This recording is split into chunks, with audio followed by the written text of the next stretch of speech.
اور ہم نے سفارش کی تھی کہ جو بڑی پبلک گیدرنگ ہے اس کے اوپر بندش لگا دی جائے، وہ 12 اکتوبر کو تھا۔ اس وقت پاکستان میں کیسز کی تعداد جو ہے وہ چند سو تھی صرف، اور ہمیں لیکن آگے نظر آ رہا تھا، ہم دیکھ رہے تھے کہ آگے کس طرف جا رہا ہے، تو ہم نے یہ تجویز دی تھی۔ سیاسی اتفاق رائے نہیں ہو سکا، مسلم لیگ نون نے اور پیپلز پارٹی نے سپورٹ نہیں کیا۔ پھر 3 نومبر کو ہم دوسری دفعہ دوبارہ سفارش لے کے آئے، دوسری دفعہ بھی وہی نتیجہ نکلا۔ تیسری دفعہ نومبر کے وسط میں جب ہم لے کے گئے تو نتیجہ تو وہی نکلا کہ سیاسی اتفاق رائے نہیں ہو سکا، لیکن وزیر اعظم نے کہا کہ کیونکہ حالات خراب ہوتے جا رہے ہیں، اس لیے اب کیونکہ اکثریت یہ کہتی ہے کہ ہمیں یہ بڑی پبلک گیدرنگ جو عوامی اجتماع ہیں ان کے اوپر بندش لگا دینی چاہیے، اور ایک ایس او پی ڈیفائن کی گئی کہ اگر آپ عوامی اجتماع کریں گے 300 سے زیادہ لوگ نہیں ہو سکتے، باہر ہوگا وہ اندر کسی بلڈنگ کے اندر نہیں ہوگا، اور ایس او پی کا خیال رکھا جائے گا۔ اس دن کے بعد سے یہ اب تقریباً 3 ہفتے ہو چکے ہیں، تحریک انصاف کا کوئی فنکشن، کوئی ایونٹ ایسا نہیں ہوا ہے جو اس ایس او پی سے مطابقت نہ رکھتا ہو۔ 30 ہزار کے جلسے کرنا اور این سی او سی کی گائیڈ لائن کے مطابق 250 لوگوں کے ایونٹ کرنے میں زمین اور آسمان کا فرق ہے، اور وہ اپوزیشن بھی اس کو جانتی ہے بڑے اچھے طریقے سے۔ اچھا، اب یہ اپوزیشن جو ہے وہ بار بار گورنمنٹ کے ریٹ کو چیلنج کر رہی ہے، آپ کہتے ہیں نہیں ہونے دیں گے، پھر کہتے ہیں ہونے دیں گے۔ اس دفعہ کل عمران خان صاحب نے کہا کہ جو ساؤنڈ سسٹم لگائے گا، جو کرسیاں لگائے گا، اس کے خلاف بھی ایف آئی آر ہوگی۔ تو سر یہ کاروبار کرنے والوں کے خلاف کس قانون کے تحت ایف آئی آر ہوگی؟ اور یہ جو آپ کے ریٹ کو بار بار چیلنج کر رہے ہیں، اس کا کیا حل ہے سر؟ اچھا، یہ جو ہمارا صرف اپنا فیصلہ نہیں ہے، جب این سی او سی کی سفارش کی بنیاد کے اوپر ہم نے شادی کے اجتماع جو ہیں، جو اندر بند میرج ہال کے اندر شادی تھی، اس کے اوپر ہم نے بندش لگائی، اور ہم نے کہا کہ صرف آؤٹ ڈور شادی ہو سکتی ہے، اور وہ بھی وہی 300 کی اس کے اندر قدغن لگائی گئی۔ تو لوگ جو ہیں میرج ہال ایسوسیشن والے جو ہیں وہ اسلام آباد ہائی کورٹ چلے گئے، اور انہوں نے چیلنج کیا اس فیصلے کو حکومت کی۔ تو اسلام آباد ہائی کورٹ نے جو فیصلہ دیا اس میں انہوں نے کہا کہ این سی او سی اور این سی سی کے فیصلے جو ہیں وہ حتمی ہیں، یہ عوامی فلاح کے لیے، عوامی بہتری کے لیے یہ فیصلے کیے گئے ہیں، اور نہ صرف وہ فیصلہ حتمی ہے، انہوں نے تو یہ بھی کہہ دیا کہ اس کو کورٹ کے اندر چیلنج بھی نہیں کیا جا سکتا۔ تو اس کے بعد سے کوئی بھی اجتماع جو ہو رہا ہے، جو 300 لوگوں سے زیادہ کا اجتماع ہے، وہ ایک غیر قانونی اجتماع ہے۔ تو ایف آئی آر تو اس بنیاد پہ کٹے گی کہ ایک غیر قانونی اجتماع جس کی اجازت نہیں دی گئی ہے، جو کورٹ کے واضح ہدایات کے برخلاف ہے، تو اس میں کوئی بھی جو شرکت کرے گا یا اس کے اندر سہولت کار بنے گا تو اس کے خلاف ایف آئی آر بنتی ہے۔ وہ صرف ظاہر ہے کرسی لگانے والے کے اور ساؤنڈ سسٹم لگانے کے پاس نہیں، لیکن سب سے زیادہ ایف آئی آر بنتی ہے جو اس اجتماع کی لوگوں کو دعوت دے رہا ہے۔ جو ایک چیز وزیر اعظم نہیں کرنے کو تیار ہیں، اور میرے خیال میں بالکل درست فیصلہ ہے ان کا، وہ انتظامی زور سے وہ لاٹھیاں برسا کر، آنسو گیس چلا کر، جیل بھر کے روکنے کو تیار نہیں ہے، کیونکہ اس کے بعد حکومت کے اوپر سارا الزام یہ آئے گا۔ میں آپ کو بتا رہا ہوں، یہ بیانیہ جو آپ مجھ سے سوال پوچھ رہے ہیں، یہ میڈیا میں ایک دن کے اندر سارا بیانیہ بدل جائے گا، اور یہ کہانی آ جائے گی سامنے کہ وہ تو بہت بڑی کوئی تحریک بننے جا رہی تھی اور حکومت نے ڈر کے اس کو بند کرنے کی کوشش کی ہے۔ نہیں، مگر ایف آئی آر جو ہیں وہ اگر 2500 ایف آئی آرز کٹ گئی فیصلہ آباد میں، اور یہ ہزاروں کے حساب سے ایف آئی آرز کٹیں گی، تو صرف ایف آئی آرز کٹیں گی، ان کے خلاف کارروائی کوئی نہیں ہوگی، تو ڈر کس بات کا لوگوں کو جب جیل بھی نہیں بھرنا؟ سر یہ ویسے نہیں، یہ تو بالکل صحیح ہے کہ ایک جگہ غیر قانونی عمل ہوا ہے اور ایف آئی آر کٹی ہے، تو پھر اس کے اوپر ایف آئی آر کے اوپر عمل درآمد بھی ہونا چاہیے۔ میں تو صرف وہ کہہ رہا ہوں کہ وہ جو وزیر اعظم کا فیصلہ ہے کہ وہاں سے لوگ سینکڑوں کی تعداد میں چل رہے ہیں، یہاں لاٹھیاں برس رہی ہیں، آنسو گیس ہو رہا ہے، وہ بالکل بھی نہیں ہونا چاہیے۔ تو سر یہ مفاد عامہ کو جو لوگ نقصان پہنچا رہے ہیں اور اعلانات کر رہے ہیں کہ ہم ایسا کریں گے، اور جس کی وجہ سے کرونا مزید پھیلے گا، اموات بڑھیں گی، ڈیتھ ریٹ بڑھ جائے گا، تو ان کو پہلے طور پر پہلے سے روکنا، میں بار بار بات کر رہا ہوں حکومت کی ریٹ کی۔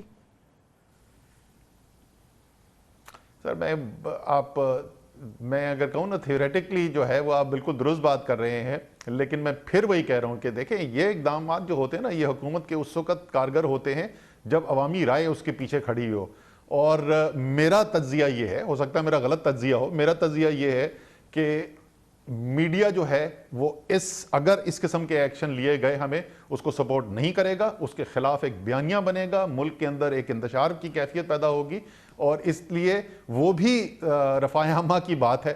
دیکھیں حکومت کو ان جلسوں سے کوئی خطرہ نہیں ہے. ہماری حکومت کو کیا فرق پڑتا ہے؟ زیادہ تر شوز جو ابھی تک ہوئے ہیں فلاپ شوز ہوئے ہیں. ملتان فلاپ تھا, گجرانوالہ فلاپ تھا, کراچی کے اندر اچھی تعداد میں لوگ تھے, لیکن آپ کراچی سے تعلق رکھتے ہیں, آپ کو پتا ہے کہ جو اس وقت کولیشن اتحادی حکومت میں ہے, ایم کیو ایم اور تحریک انصاف اگر جلسہ کرے تو اس سے 5 گنا بڑا جلسہ کر سکتی ہے. تو سیاسی پوائنٹ تو کوئی بھی اس سے سرو نہیں ہو رہا. صرف بدقسمتی یہ ہے کہ کورونا کی وجہ سے لوگوں کی صحت کو خطرہ, لوگوں کی جان کو خطرہ اور لوگوں کے روزگار خطرے میں پڑ رہے ہیں. اسی وجہ سے ہم یہ کچھ نہ کچھ بندش لگانے کی کوشش کر رہے ہیں, ورنہ تو یہ جتنے مرضی جلسے کریں ہمیں اس سے آپ نے شروع میں کہا کہ رائے عامہ اس حق میں ہے, آپ کے حق میں نہیں ہے, تو رائے عامہ اس وقت اپوزیشن کے ساتھ ہے, آپ یہ سمجھ رہے ہیں؟ نہیں, میں یہ نہیں کہہ رہا. میں یہ کہہ رہا ہوں کہ جس دن لاٹھیاں برسیں گی اور جو اس دن شام کو میڈیا کے اوپر بیانیہ چلے گا نا, تو اس کے بعد رائے عامہ یہ کہتی کہ اچھا جلسہ کر رہے تھے, اگر وہ غلط کر رہے تھے کرنے دیتے, چلو پہلے بھی تو ہوا تھا, دیکھو ملتان بھی تو ہوا تھا, دیکھو گجرانوالہ بھی ہوا تھا. میں اس کی بات کر رہا ہوں. رائے عامہ تو ان کی بات نہیں. اب یہ ابھی اوپینین سرویز بھی آ گئے ہیں سامنے, اور آپ دیکھ لیں کہ پاکستان کی ایک بڑی تعداد جو ہے وہ سمجھتی ہے کہ اپوزیشن صرف اس وقت سڑکوں پہ اس لیے نکلی ہوئی ہے, لوگوں کی جان خطرے میں ڈال رہی ہے, لوگوں کا روزگار خطرے میں ڈال رہی ہے, صرف اپنی چوری کا پیسہ بچانے کے لیے. اس وقت عوام میں رائے عامہ تو یہ کہہ رہی ہے. اچھا, اب آپ نے بڑی احتیاط کی ہوئی ہے, میں بڑی احتیاط کر رہا ہوں, ہم جیسے بہت سے لوگ ہیں جو احتیاط کر رہے ہیں. اب وہ کیا کریں جب یہ لوگ باہر نکلیں گے, جلسوں میں جائیں گے, آئیں گے, مزید وائرس پھیلے گا, تو اب وہ لوگ کیا کریں جو بچنا چاہتے ہیں اس سے, ان کو کون بچائے گا؟ اچھا, اگر آپ مجھے اجازت دیں تو میں اسی بات کے اوپر ایک پیغام بھی دینا چاہتا ہوں. کل بھی میں نے پروگرام ریکارڈ کرایا تھا, تو کل بھی مجھ سے پوچھا گیا تھا کہ جی آپ بات کرتے ہوئے یہ ماسک اتار دیں گے. یہ میں ماسک اس لیے نہیں اتار رہا ہوں کہ میرے سامنے اس کیمرہ کے پیچھے آپ کے چینل کے ایک نوجوان کھڑے ہوئے ہیں. جی, یہ میرا احساس ذمہ داری ہے, کیونکہ اگر میں ماسک اتاروں گا تو مجھے نقصان اس سے اتنا نہیں ہوگا, لیکن میں ان کو خطرے میں ڈالوں گا. اس لیے ایک احساس ذمہ داری رکھنے والا شخص جو ہے نا, وہ یہ نہیں کرتا. ٹھیک ہے, کجا کہ آپ ایک شخص تو چھوڑیں, آپ پورے معاشرے کو خطرے کے اندر ڈال دیں. میرے خیال میں اگر یہ بات جو ہے زیادہ زور سے کی گئی اور عوامی پریشر بڑھا, تو سب سے زیادہ کارگر ہتھیار اس خطرناک جو کام کو جو اپوزیشن کر رہی ہے اس کو روکنے کے لیے عوامی رائے عامہ ہوگی, میڈیا کا پیغام ہوگا. اگر میڈیا سے یکجا ہو کر یہ آواز چلی جائے کہ جلسے نہ کرے, لوگوں کی صحت خطرے میں ڈالے, اس کے علاوہ جو مرضی طریقہ آئین کے اندر موجود ہے جس سے یہ حکومت کی مخالفت کر سکتے ہیں, فبہا ضرور کیجیے. اصل کوئی ایک نیوز پروگرام, کوئی ایک اینکر, کوئی ایک خبر ایسی مجھے بتائیں جس میں کوئی یہ کہہ رہا ہو کہ جلسے ضرور ہونے چاہیے, کرونا پھیلتا ہے تو پہلے. اب میڈیا تو آپ کے ساتھ کھڑا ہے. نہیں, وہ یہ تو نہیں کہتے ہیں کہ جلسے ضرور ہونے چاہیے, لیکن معذرت کے ساتھ بہت سارے جو اینکرز ہیں اور بہت سارے جو ہمارے میڈیا کے اوپر سے جو آواز آ رہی ہے, وہ اتنی غیر مبہم صاف سادہ الفاظ میں یہ بھی نہیں کہتے کہ یہ جو جلسے کرنے کے لیے جا رہے ہیں یہ عوام کی زندگی خطرے میں ڈال رہے ہیں, لوگوں کا روزگار خطرے میں ڈال رہے ہیں, اور جو یہ کام کر رہے ہیں یہ عوام دشمنی کا مظاہرہ ہے. میرے خیال میں تو سب یہ کہہ رہے ہیں کہ جلسے نہیں ہونے چاہیے. بہرحال اچھا, اب میڈیا کیا کہے گا, عوام کیا کہے گی, اس کی وجہ سے اگر لوگوں کی زندگیاں خطرے میں جاتی ہیں تو پھر کمپرومائز کرنا پڑے گا فائنلی. نہیں, یہ جو ہے, چلیں اس کے اوپر, یہ بڑا اہم سوال ہے. دیکھیں, جمہوری حکومتیں جو ہیں وہ ریاست کی جو پیونیٹیو طاقت ہے, یعنی جو سزا دینے کی طاقت ہے, وہ اس کی بنیاد کے اوپر حکومتیں نہیں چلتی. جمہوری حکومت چلتی ہے اپنی اخلاقی قوت کے اوپر, اور اسی لیے جو کام کیا جاتا ہے, جو حکومت کا فیصلہ کیا جاتا ہے, اگر واقعی حکومت جو ہے وہ عوام میں سے آئی ہوئی ہے اور عوام کے اعتماد کے ذریعے چلتی ہے, تو وہ یہ ضرور سوچتا ہے کہ جو میں عمل کرنے جا رہا ہوں اس کا عوام کے اندر رد عمل کیا ہوگا. میں آپ کو ایک اس کی مثال دیتا ہوں, وہ بہت ایکسٹریم مثال ہے, لیکن میں آپ کو مثال دیتا ہوں. لال مسجد آپ کو یاد ہے؟ بالکل. لال مسجد کا جس وقت گھیراؤ ہوا ہوا تھا, آپ ٹی وی کے پروگرامز دیکھ لیں, سب یہی سوال پوچھتے تھے کہ ایکشن, ریاست بے بس کیوں ہے. جس دن ایکشن ہوا اس کے گھنٹوں کے اندر پورا بیانیہ بدلا, ریاست کے خلاف بیانیہ بنا, اور آپ واپس جا کے دیکھیے پاکستان میں سب سے بڑی دہشت گردی کی لہر میں جو اضافہ ہوا تھا وہ لال مسجد کی آپریشن کے بعد ہوا تھا. اس لیے ہر چیز جو ہے وہ صرف سادہ قانون سے دیکھ کر اور طاقت کے استعمال سے نہیں کی جاتی. کم سے کم وہ حکومت نہیں کرتی جو عوام کا ووٹ لے کر آئی ہوئی ہے اور جو عوام کے اعتماد سے چلتی ہے. اس کو یہ سوچنا پڑتا ہے کہ اس کے فیصلوں سے عوامی رد عمل کیا ہوگا. ٹھیک اسد، ایک بریک کی طرف مجھے جانا ہے اور فوراً واپس آتا ہوں. اور پھر میرے ذہن میں یہ کہ یہ ایف آئی آرز کٹ جانا، اپیل کر دینا، اس کے بعد معاملہ ختم، تو ریٹ حکومت کی کہاں ہے؟ یہ سوال رہے گا میرے ذہن میں. ایک بریک کے بعد سر.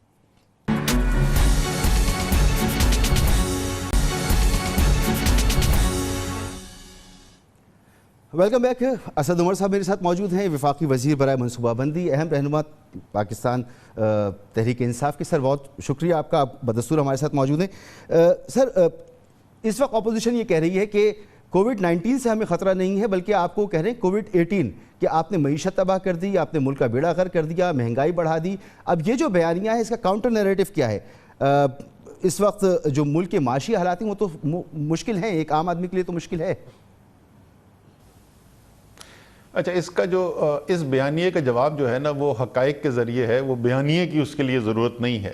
مہنگائی کی بات کر رہے ہیں، مہنگائی کے اعداد و شمار ہر ہفتے جاری کیے جاتے ہیں. پچھلے اگر آپ 4 یا 5 ہفتے دیکھیں، آپ کو ہر ہفتے شرح مہنگائی جو ہے، افراط زر جو ہے، اس کے اندر کو کمی ہوتی ہوئی نظر آئے گی. دنیا تو آپ کی تعریف کر رہی ہے، ورلڈ ہیلتھ آرگنائزیشن آپ کی مثال دے رہی ہے، ورلڈ اکنامک فورم آپ کا مثال دے رہا ہے، یو این جنرل اسمبلی کے صدر جو ہیں وہ پاکستان کی مثال دے رہے ہیں. دنیا تو آپ کی مثال دے رہی ہے. تو سر یہ جو صورتحال ہے جس پہ ہم بریک سے پہلے بات کر رہے تھے، جو صورتحال ہے اس میں کرونا مزید پھیلے گا تو اس سے معیشت کو کوئی نقصان نہیں ہے پھر آگے؟ کیونکہ اقدامات تو جو آپ سے کرنے تھے وہ بالکل ہو سکتا ہے. سر میں نہیں 100% آپ درست بات کریں. میں بار بار دیکھیں، ابھی میں کیا کہہ رہا تھا اس سے پہلے مسعود، میں یہ کہتا تھا کہ یہ جو کام کر رہی ہے اپوزیشن، اس سے لوگوں کی جان، لوگوں کی صحت اور لوگوں کی روزگار کو خطرہ ہے. کیونکہ جیسے جیسے اس کے پھیلاؤ کے اندر، وبا کے پھیلاؤ میں اضافہ ہوا ہے، آپ نے دیکھا ہے ہمیں بحالت مجبوری، بامر مجبوری وہ اقدامات کرنے پڑے ہیں جس سے معیشت کا نقصان ہوتا ہے. ہمیں انڈور ریسٹورنٹ بند کرنے پڑے، ہمیں انڈور ویڈنگز بند کرنی پڑی، ہمیں اسکول کالجز بند کرنے پڑے. اور اگر خدا نخواستہ اور مزید آگے وبا، معیشت بہتر ہوئی ہے، حکومت کہہ رہی ہے، میں تو آپ کو بول رہا ہوں، اپوزیشن کہہ رہی ہے کہ ہمارے دور میں تو 5% کی شرح سے اکانومی گرو کر رہی تھی، آپ کی دور میں تو منفی پر آ گئی ہے. تو یہ کیسی بہتری ہے جس کو آپ گنوا رہی ہیں؟ سر آپ پھر وہ بالکل میری اس بات سے بالکل ایک مختلف بات پہ چلے گئے. چلے اس پہ آ جاتے ہیں. وہ جو 5% جس وقت اضافے کی بات کر رہے تھے، اس وقت جو ہے بھارت کی معیشت 7% اور 8% سے گرو کر رہی تھی. اور آج میں نے آپ کو بتایا بھارت کی معیشت جو ہے وہ 10% منفی گئی ہے. امریکہ کی معیشت منفی ہے، برطانیہ کی معیشت منفی ہے. اس وقت جو کورونا کی وجہ سے صورتحال پیدا ہوئی ہے، دنیا نے پچھلے 100 سال کے اندر، 1 صدی کے اندر اتنی معیشت کی بربادی نہیں دیکھی جتنی اس کورونا کی وجہ سے پچھلے 7-8 ماہ کی وجہ سے آئی ہے. اس صورتحال کے اندر پاکستان کے اندر مثبت منفی نہیں ہے. پاکستان میں اس وقت مثبت گروتھ، میں نے آپ کو سارے انڈیکیٹرز بتائے ہیں جہاں پہ. اور یہ جو اپوزیشن کہہ رہی ہے کہ یہ کورونا سے پہلے ہی خراب ہو گئی تھی معیشت، یہ جھوٹ بول رہی ہے اپوزیشن. سر بالکل سفید جھوٹ بول رہے ہیں. وہ بھی اعداد و شمار اگر آپ چاہیں تو وہ بھی آپ کے سامنے رکھ دیں گے. اس وقت آپ کو گروتھ نظر آنی شروع ہو گئی تھی. اچھا اب آپ آ جائیں، اب آپ ان کی 5% گروتھ پہ آ جائیں. پہلی بات تو 5.8% نہیں تھا، 5.2% تھا. لیکن اس 5.2% پہ جس سال آخری سال جو ان کا تھا جس میں 5.2% شرح نمو تھی معیشت کی، اسی سال میرا جو بیرونی خسارہ تھا وہ معیشت کا 6% کے برابر تھا. یعنی اگر میں بغیر خسارے کے معیشت اس سال چلانے کی کوشش کرتا تو میری منفی گروتھ ہوتی. وہ سارے کا سارا جو ہے وہ خسارے کی بنیاد پر قرضہ لے کے میں کر رہا تھا. آج کیا صورتحال ہے؟ 4 ماہ سے لگاتار الحمدللہ ہمارا بیرونی خسارہ نہیں بلکہ ہمارا سرپلس چل رہا ہے 4 مہینے سے لگاتار. اسی طریقے سے جو اندرونی ہمارا بجٹ ہوتا ہے جس کو پرائمری بجٹ کہتے ہیں، جس میں پرانے قرضوں کی سود کی ادائیگی اگر میں نکال دوں تو ہماری آمدنی ہمارے اخراجات سے زیادہ ہے. تو یہی تو فرق ہے جو بالکل زمین اور آسمان کا فرق ہے کہ پہلے جو آپ کو گروتھ نظر آ رہی تھی وہ گروتھ نظر آتی تھی صرف اور صرف قرضے لے کر بیرونی خسارہ پیدا کر کے. آج بیرونی خسارہ ہوئے بغیر آپ کی معیشت تیزی سے ترقی کر رہی ہے. ٹھیک سر، بہت ساری چیزیں تھیں اور پوچھنے کے لیے، لیکن وقت بڑا محدود ہے. آپ کا بہت بہت شکریہ، آپ نے وقت نکالا اور ہم سے گفتگو کی. گفتگو آپ نے سنی اور واضح موقف ہے حکومت کا کہ اگر ہم گرفتاریاں کرتے ہیں، لاٹھی ڈنڈے چلاتے ہیں تو رائے عامہ ہمارے خلاف ہوگی، میڈیا ہمارے خلاف ہو جائے گا، ملک کی معیشت جو ہم آگے لے کے جا رہے ہیں اس کو بہتری کی طرف لے کے جا رہے ہیں اس میں رکاوٹیں پیدا ہوں گی، تو بہتر یہ ہے کہ ہم اس کو دوسرے طریقے سے ڈیل کریں۔ اپوزیشن کی بھی تو ذمہ داری ہے، اپوزیشن کو اس موقع پر ذمہ داری کا مظاہرہ کرنا چاہیے۔ کیا وہ واقعی ذمہ داری کا مظاہرہ کر رہی ہے؟ نہیں کر رہی تو کیوں نہیں کر رہی؟ ایک بریک کے بعد احسن اقبال صاحب ہمارے ساتھ ہوں گے۔ پروگرام میں آپ کو ایک بار پھر خوش آمدید۔ اس پروگرام کے حصے میں میرے ساتھ موجود ہیں احسن اقبال صاحب، سیکرٹری جنرل ہیں پاکستان مسلم لیگ نون کے۔ سر بہت بہت شکریہ وقت دینے کے لیے۔ ویلکم۔ سر اب یہ سوال کرنے کا دل نہیں کرتا کیونکہ بہت مرتبہ پوچھ چکے ہیں کہ کرونا اور جلسہ اور پبلک گیدرنگ سب کچھ، لیکن ہر روز نئے فگر سامنے آ رہے ہیں۔ آج اموات جو ہیں وہ کم از کم 100 کے لگ بھگ ہو چکی ہیں ملک میں۔ اس صورتحال میں بھی آپ جلسہ کرنے جا رہے ہیں، بڑی ذمہ داری کی بات ہے یہ۔ آپ جیسے ذمہ دار شخصیت سے میں یہ سوال پوچھ رہا ہوں۔ سر ایک انسان کی جان بچائی گویا پوری انسانیت کی جان بچائی۔ ایک انسان اگر موت کے منہ میں جاتا ہے آپ کی کسی وجہ سے تو گویا پوری انسانیت کے لیے یہ ہلاکت کا سبب بنتا ہے۔ سر یہ فلسفہ ہے ہمارا اور ہم کیا کرنے جا رہے ہیں؟ جی مسعود صاحب بہت شکریہ۔ سب سے پہلے تو میں یہ کہنا چاہوں گا کہ یہ جو اموات آپ نے گنائی ہیں، آج ہوئی ہیں، کل ہوئی ہیں، پرسوں ہوئی ہیں، ان میں سے ایک بھی موت اپوزیشن کے کسی جلسے کی وجہ سے نہیں ہوئی۔ اس وقت جو اموات ہو رہی ہیں ان کی وجہ یہ ہے کہ حکومت کسی بھی شعبہ زندگی میں ایس او پیز کو نافذ کروانے میں مکمل طور پہ ناکام ہے۔ اگر آپ بازار میں جائیں، اگر آپ منڈی میں جائیں، اگر آپ بینک میں جائیں، اگر آپ دفتر میں جائیں، آپ عدالت میں جائیں، آپ ٹرینز میں جائیں، آپ بسوں میں جائیں، آپ کسی بھی پبلک پلیس پہ چلے جائیں، آپ کو کہیں کوئی ایس او پیز پر عمل درآمد نظر نہیں آتا۔ اپوزیشن کا جو جلسہ ہے اس کی کنٹریبیوشن 0.001% ہوتی ہے ان سپریڈ آف کرونا۔ 99.9% جہاں پہ کرونا پھیلتی ہے، جہاں پر حکومت کا دائرہ اختیار ہے، وہاں پر حکومت مکمل طور پہ خاموش تماشائی ہے۔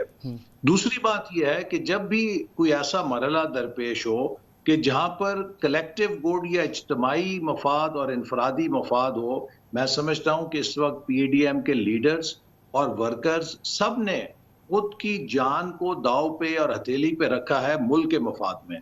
چونکہ یہ جو اس وقت حکومت ہے، جو ہم جسے کووڈ 2018 کہتے ہیں، جو انتخابی دھاندلی کے نتیجے میں ملک کی معیشت اور سیاست میں داخل کی گئی، اس نے 22 کروڑ لوگوں کی زندگی کو داؤ پہ لگا دیا ہے۔ اگر ہم نے اس سے بھی نجات حاصل نہ کی تو ہم چاہے کتنے ہی تندرست ہوں، غربت، مہنگائی اور بے روزگاری جو اس حکومت کے نتیجے میں آئی ہے اس سے بھی 22 کروڑ عوام کی زندگی جہنم بن رہی ہے۔ تو لہٰذا آپ نے امریکہ میں دیکھا جب ایک سیاہ فام شخص کا قتل ہوا تو اگرچہ وہاں پر کرونا عروج پہ تھا، تمام سیاہ فام آبادی اپنے اجتماعی مفاد کے لیے نکلی، انہوں نے احتجاج بھی کیا۔ تو آج بھی پاکستان کے سیاسی کارکن اور لیڈر اس میں کوئی پیچھے نہیں ہے۔ ایسا نہیں ہے کہ ہم نے اپنے کارکنوں کو آگے کر دیا ہے اور ہم لوگ بچے ہوئے ہیں۔ لیڈرز بھی قربانی دے رہے ہیں۔ کس لیے؟ اپنی ذات کو قربانی دے کر ملک کے مفاد کے لیے کہ ہم ان ظالم، نااہل، نالائق حکمرانوں سے نجات حاصل کریں جو ملک کو کرونا 2018 سے مار رہے ہیں۔ سر ٹھیک ہے، اب آپ کا یہ موقف ہے، لیکن پہلی ویو کو گزرے ابھی کچھ ہی مہینے ہوئے ہیں اور کچھ مہینے پہلے آپ یہ کہتے تھے کہ جی ایس او پیز کا خیال رکھا جائے، باہر نہ نکلا جائے، آپ کے اپنے بیانات موجود ہیں۔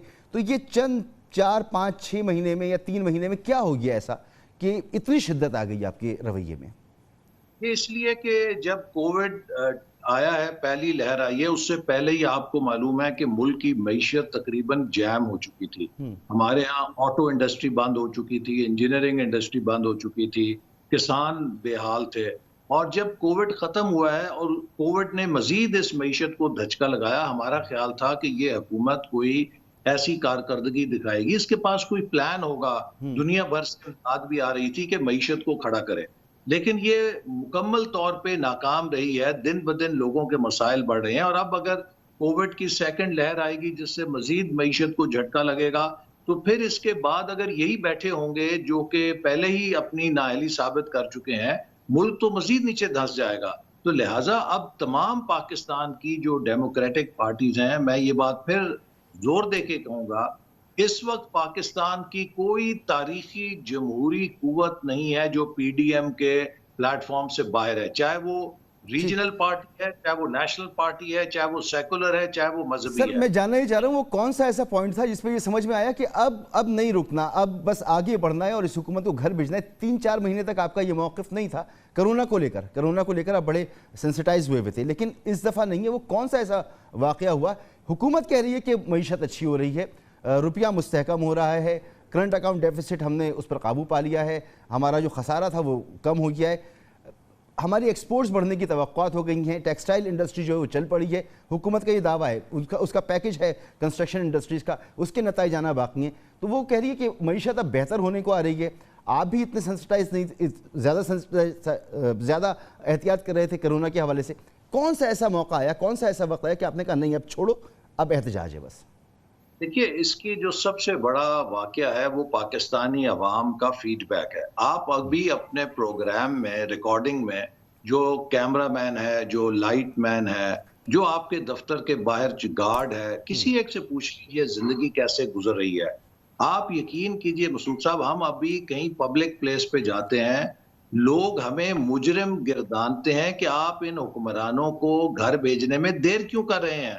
لوگوں کے لیے 2 وقت کی روٹی کھانا مشکل ہو چکا ہے۔ نوجوان ڈگریاں لے کر پھر رہے ہیں، جس دفتر جاتے ہیں وہ کہتے ہیں ہم پچھلوں کو ڈاؤن سائز کر رہے ہیں، آپ کو نئی نوکری کہاں سے دیں؟ دیکھیے 20 لاکھ نئی نوکریاں چاہیے ہمیں ہر سال۔ یہ تب آئیں گی جب معیشت گرو کرے گی 6 سے 7 یا 8% کے اوپر۔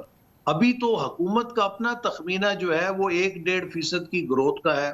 جو ہمارے عالمی ادارے ہیں وہ کہتے ہیں کہ اگر 1% بھی معیشت نے گرو کر لیا تو وہ بہت بڑی بات ہوگی۔ تو اس طرح تو دھستا جائے گا نا، اور ہمارا جو دفاعی ڈھانچہ ہے، جو ہماری قومی سلامتی ہے، وہ معیشت کی کمزوری سے وہ بھی متاثر ہو رہی ہے۔ اور میں یہ بات حکومت کے جو دعوے ہیں، دیکھیں پچھلے 2.25 سال میں ایک ہی بات کہتی ہے، کرنٹ اکاؤنٹ ڈیفیسٹ ہم نے ختم کر دیا۔ کرنٹ اکاؤنٹ ڈیفیسٹ ختم کیا ہے at the cost of cutting the imports. اور آپ کی جو انڈسٹری ہے 70% امپورٹڈ را مٹیریل پہ چلتی ہے۔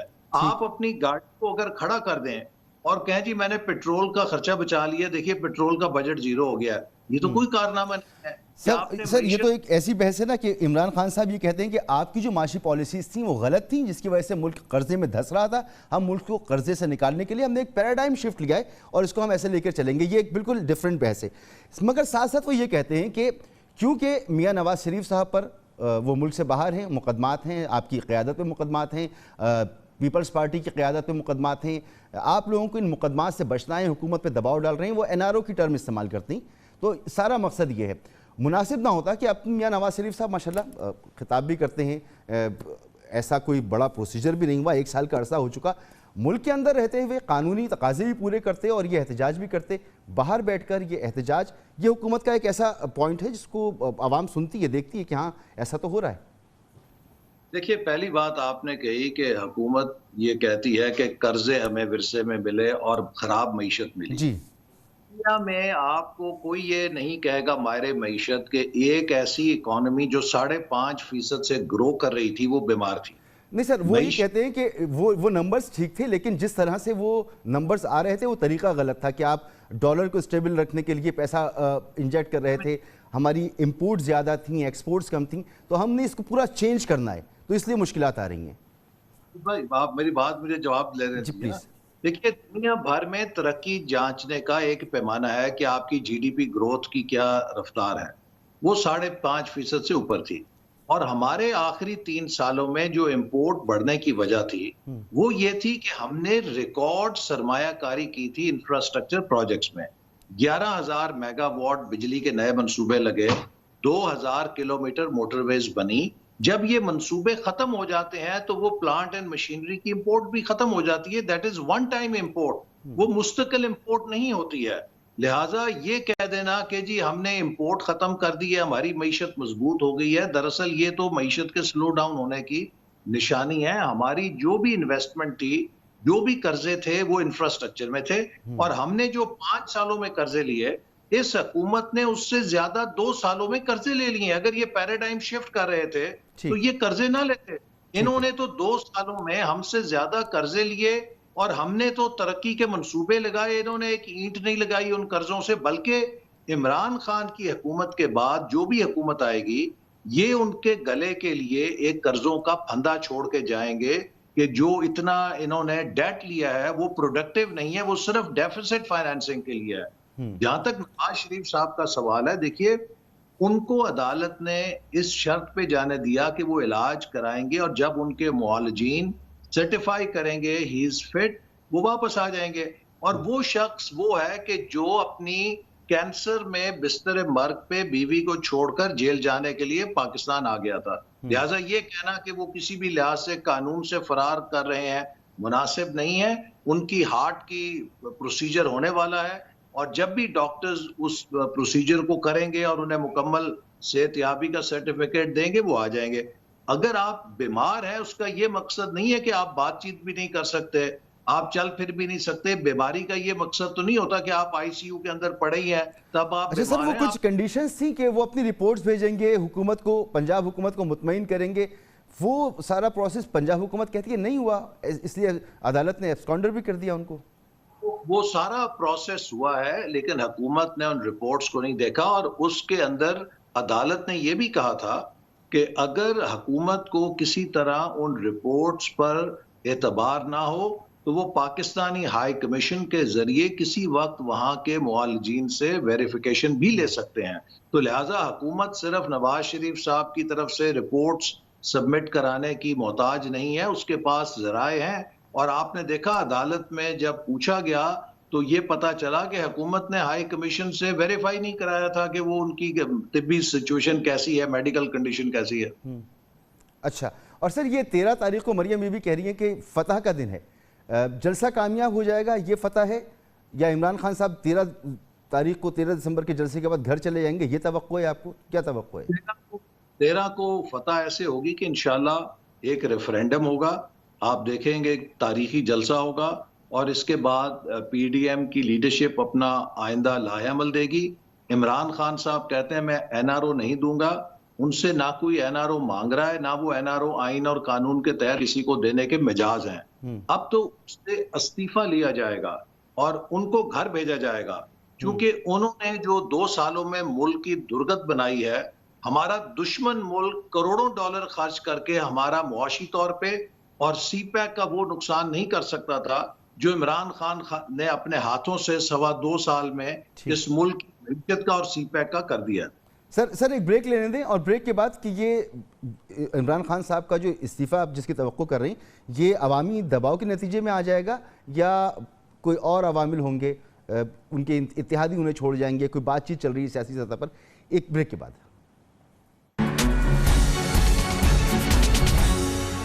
Welcome back. سیکرٹری جنرل مسلم لیگ نون احسن اقبال صاحب میرے ساتھ موجود ہیں. سر, عمران خان صاحب کے گھر جانے کی آپ بات کہہ رہے ہیں کہ جی یہ ایک ریفرینڈم ہوگا اور پھر ان کو گھر جانا پڑے گا, ایک جلسہ ہوگا, بہت بڑی گیدرنگ آپ کر لیں گے, کوئی اس میں شک کی بات نہیں ہے, 11 جماعتیں آپ کے ساتھ ہیں, آپ اکیلے بھی بڑا جلسہ کر سکتی ہیں, مینار پاکستان بھر سکتی. جلسہ ہو گیا, اگلا آپ نے لاہے عمل دے دیا, حکومت کہیں نہیں جاتی, عمران خان صاحب استعفیٰ نہیں دیتے, وہ کہتے ہیں آپ نے ریزائن کرنا ہے, ریزائن بھی کرتے ہیں, ہم دوبارہ الیکشن کرا لیں گے. استعفیٰ کیسے آ جائے گا, کیسے آپ توقع کر رہی ہیں؟ دیکھیے جو عوامی دباؤ ہے اس نے بڑے بڑے ڈکٹیٹر سے استعفیٰ لیا ہے, اور جب اپوزیشن استعفیٰ دے گی تو یہ کہہ دینا کہ ہم بائی الیکشن کرائیں گے آسان نہیں ہے, کیونکہ یہ پھر کوئی 5, 10, 15, 20 نشستوں کی بات نہیں ہے. تقریباً ملک کے اندر آدھی اور کہیں آدھی سے زیادہ نشستوں پہ انتخاب ہوگا, تو یہ ایک لحاظ سے منی جنرل الیکشن جتنا ہی ایکسرسائز ہوگی. اب آپ مجھے یہ بتائیے کہ کیا ملک متحمل ہو سکے گا کہ ایک جنرل الیکشن, عام انتخابات جتنی ایکسرسائز پورے ملک میں ہو, لیکن وہ ملک کو ایک نئے سیاسی بحران میں دھکیل دے, متنازع الیکشن ہو, تنازع کی طرف چلے جائیں؟ یا اگر اتنا بڑا ہم نے کارروائی کو کرنا ہے تو اس کارروائی کے نتیجے میں ایک منصفانہ الیکشن ہو اور ایک مستحکم حکومت آئے. سر میں آپ سے پھر یہ پوچھوں گا کہ کیا واقعی شیور ہیں کہ پیپلز پارٹی سندھ حکومت کو چھوڑ دے گی اور استعفیٰ دے دے گی؟ دیکھیے پی ڈی ایم کے اندر جو قیادت ہے وہ کئی دفعہ یہ اعلان کر چکی ہے, جس میں پیپلز پارٹی بھی شامل ہے, کہ جب بھی پی ڈی ایم لیڈرشپ اتفاق رائے سے کوئی فیصلہ کرے گی اس کی تمام جماعتیں پابندی کریں گی. تو لہٰذا پی ڈی ایم لیڈرشپ اگر استعفوں کا فیصلہ کرتی ہے تو وہ پھر پیپلز پارٹی کی رضامندی سے ہوگا اور سب جماعتیں شامل ہوں گی۔ سر یہ مستقبل قریب میں تو نہیں ہوتا، کیونکہ پیپلز پارٹی یہ بھی کہتی ہے کہ ہم پہلے ایکسرسائز کریں گے پارلیمان کے اندر تحریک عدم اعتماد، اور تمام آپشنز جو ہمارے پاس ہیں وہ ہم بروئے کار لائیں گے. تو یہ جنوری تک تو نہیں ہوتا جو جنوری میں آپ کہہ رہے تھے کہ جنوری تک حکومت چلی جائے گی؟ دیکھیے یہ ساری چیزیں لیڈرشپ کے پیش نظر ہیں، اور جہاں تک نو کانفیڈنس کا تعلق ہے ہمارے سامنے ایک تجربہ موجود ہے. سینٹ کے اندر جب ہم نے چیئرمین سینٹ کے خلاف نو کانفیڈنس کیا تھا تو اس وقت ہماری سینیٹرز کی میجورٹی تھی، لیکن آپ نے دیکھا کہ کس طرح سے ان 64 کو 51 میں تبدیل کر دیا گیا. تو لہٰذا نو کانفیڈنس کرنا آسان نہیں ہوتا جب تک کہ ریاستی مشین آپ کے خلاف برسر پیکار ہو. اگر تو ریاستی مشین غیر جانبدار ہو پھر یہ نو کانفیڈنس کامیاب ہو سکتے ہیں. تو یہ دیکھنے کی ابھی بات ہے کہ کیا جو ہمارے ریاستی ادارے ہیں وہ غیر جانبدار ہیں، کیا ملک میں سیاست دیکھنے کی بات یہ ہے کہ پیپلز پارٹی جو بات آپ مجھے سمجھا رہے ہیں، لوگوں کو سمجھا رہے ہیں، پیپلز پارٹی اس بات کو سمجھے گی؟ جی بالکل. میں نے جیسے آپ سے کہا کہ پیپلز پارٹی کی قیادت بارہا یہ کہہ چکی ہے کہ پی ڈی ایم کے پلیٹ فارم پہ جو بھی فیصلہ اتفاق رائے سے ہوگا وہ اس کے ساتھ مکمل طور پہ یکجہتی کا اظہار کریں گے. بہت بہت شکریہ سر آپ کا. احسان اقبال صاحب سینئر رہنما مسلم لیگ نون ہمارے ساتھ موجود تھے، اور پرعزم ہے کہ 13 تاریخ کو جو جلسہ ہوگا وہ ایک عوامی ریفرینڈم ہوگا، اور اس کے نتیجے میں حکومت گھر جا سکتی ہے. عوامی دباؤ کی وجہ سے حکومت گھر جا سکتی ہے، ورنہ اگلا لاہ عمل استعفوں کا ہے، اور استعفوں کے لیے بھی پی ڈی ایم کے اندر ان کے مطابق کنسنسس موجود ہے. پروگرام آپ نے دیکھا، اجازت دیجیے، اللہ حافظ.